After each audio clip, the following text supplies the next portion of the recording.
Bueno, pues seguimos en el hierro porque buscamos quien nos puede hablar de esa vida debajo del agua, en las profundidades en torno al volcán. ¿Saben ustedes que cuando la colada el delta, la colada del Tajogaite, las dos coladas que entraron en el mar, ese delta volcánico, o del delta marino, una de las preocupaciones o de las ocupaciones de los científicos y sobre todo de los biólogos era qué surgía, cuáles eran las especies vegetales, animales que surgieran, empezaban a surgir debajo del agua, en ese nuevo delta volcánico.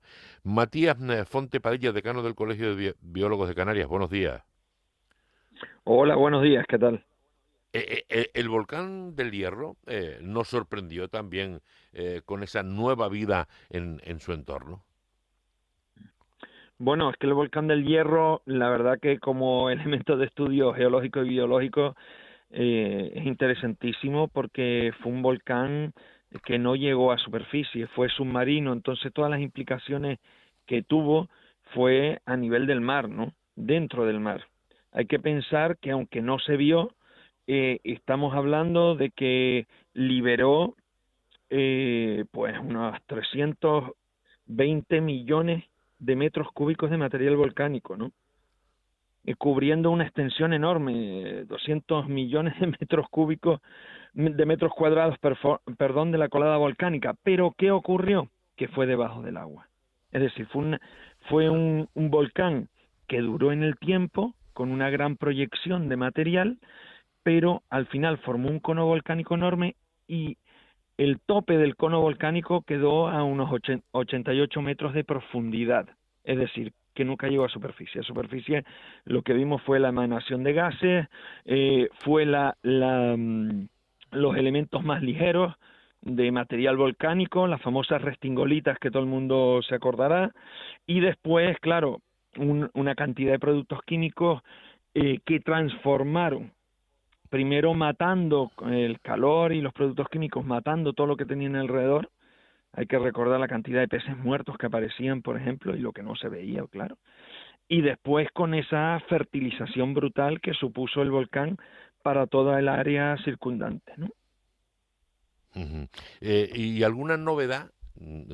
¿Ese volcán nos dio alguna novedad diferente a la vida submarina en ese entorno? Bueno, sí, lo primero desde el punto de vista geológico, que las famosas restingolitas, cuando se analizaron bien, y quien tenga restingolitas en su casa, pues ya lo saben, esa parte, las restingolitas eran unas piedras muy ligeras, una parte oscura y una parte blanca, ¿no? No sé si las has visto o no. Sí, sí, sí, Pues sí, la esa conozco, parte sí. blanca la conoces, ¿no? Pues cuando se analizó Sí.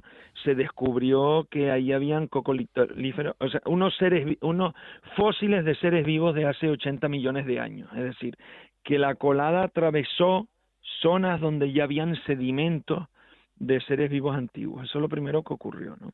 Lo segundo que ocurrió es que hubo una fertilización brutal de varios meses de toda el área, lo que supuso un desequilibrio enorme, enorme en el Mar de las Calmas.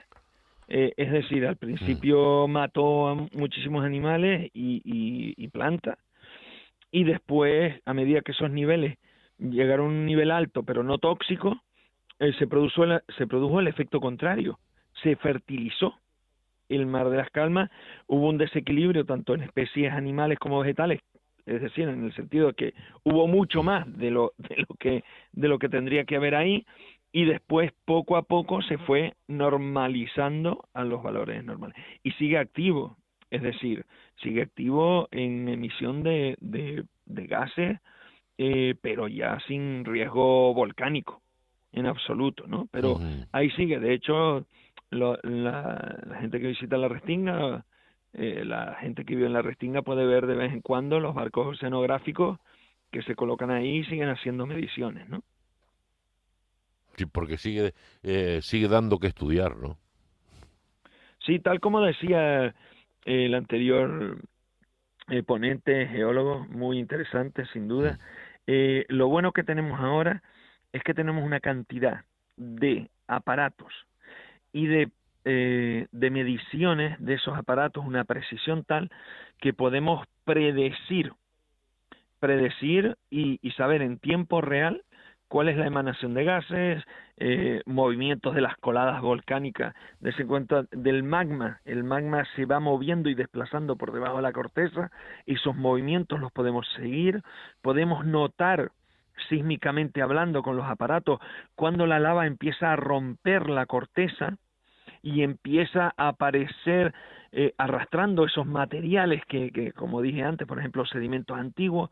Eso se va como escuchando, para que el oyente lo pueda entender, ¿no? Ya, Se va como ya. escuchando hasta que ya llega la erupción, ¿no? Claro, Por lo tanto, tenemos una capacidad de predicción de una erupción que no teníamos antes, ¿no? Y ya. por último Es que, comentar que sí. perdón. Si no, diga, brevemente. No, como decía también el geólogo, es decir, hay que tener en cuenta que las Islas Canarias son islas volcánicas. Todos somos conscientes de que el mar va degradando las islas. Ahí tenemos los diferentes roques que son vestigios de hasta dónde llegaba la costa, Sí. ¿no? Y ahora ya son roques solos. Si no hay unos procesos, en las Islas Canarias es una mezcla entre procesos erosivos y procesos eruptivos. Cada vez que llueve los barrancos corren y se llevan material, es decir, si no hay un proceso constructivo como pueden ser los volcanes, en millones de años las islas se van transformando y van desapareciendo, ¿no? Sí, es así. Pues En don millones de Matías años, Fonte, por supuesto.